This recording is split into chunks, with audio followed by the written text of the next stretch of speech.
சேலம் மேட்டூர் நகராட்சி தங்கமாரிப்பட்டினம் அடுத்த அண்ணா நகர் பகுதியில் ஒலிபெருக்கி மூலம் வெள்ள அபாய எச்சரிக்கை விடுக்கப்பட்டு வருகிறது.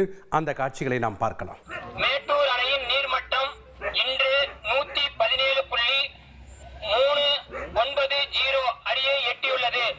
அணையில் நீர்வரத்து அதிகப்படியாக உள்ளதால் அணையின் நீர்மட்டம் விரைவில் அதிகபட்ச கொள்ளளவான 120 அடியை எட்டும் என்றும் அணையிலிருந்து உபரி நீர் காவிரி ஆற்றில் 50,000 கனஅடி முதல் 75,000 கனஅடி வரை எந்நேரத்திலும் திறந்து விடலாம் என்றும் கூடுதல் விவரங்களை வழங்கினார் செய்தியாளர் காமேஸ்வரன். வணக்கம் காமேஸ்வரன், தற்போது என்னென்ன முன்னெச்சரிக்கை நடவடிக்கைகள் எடுக்கப்பட்டு வருகிறது? எவ்வளவு நீர் வெளியேற்றமானது தற்போது இருக்குது? விவரங்களை பதிவு பண்ணுங்க.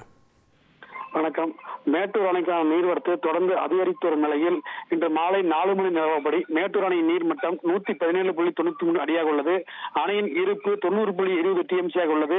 அணைக்கான நீர்வரத்து 80,984 கனஅடியாக உள்ளது. இந்த நிலையில் இன்று மதியம் 3 மணி அளவில் தமிழக நீர்வளத்துறை சார்பாக டெல்டா மாவட்டங்களில் உள்ள அனைத்து ஆட்சித்தலைவர்களுக்கும் வெள்ள அபாய சுற்றறிக்கை அனுப்பப்பட்டுள்ளது. இதனைத் தொடர்ந்து இன்று மேட்டூர் வருவாய்த்துறை மற்றும் நகராட்சி இணைந்து மேட்டூர் நகராட்சி தங்கமாரிப்பட்டினம் பகுதியில் தாழ்வான பகுதியில் வசிக்கும் பொதுமக்களுக்கு ஒலிபெருக்கி மூலம் வெள்ள அபாய எச்சரிக்கை விடப்பட்டு வருகிறது. அவர்களுக்கு தாழ்வான பகுதியில் வசிக்கும் பொதுமக்கள் மேடான பகுதிகளுக்கு செல்லுமாறு அறிவுறுத்தப்படுகிறது.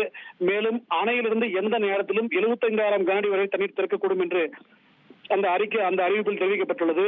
காவேரி ஆற்றங்கரையில் பொதுமக்கள் குளிக்கவோ, துணி துவைக்கவோ, செல்ஃபி புகைப்படம் எடுக்கவோ கூடாது. மேலும் கால்நடைகளுக்கு தண்ணீர் பருக காவேரி கரையோரம் அழைத்து செல்லக்கூடாது என்று அந்த வெள்ள அபாய எச்சரிக்கையில் அறிவுறுத்தப்பட்டு வருகிறது.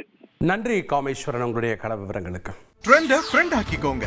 2.5 கோடிக்கும் அதிகமான தந்தி டிவியின் சப்ஸ்கிரைபர்ஸ் அண்ட் ஃபாலோவர்ஸ் குடும்பத்துல நீங்களும் இணையுங்க.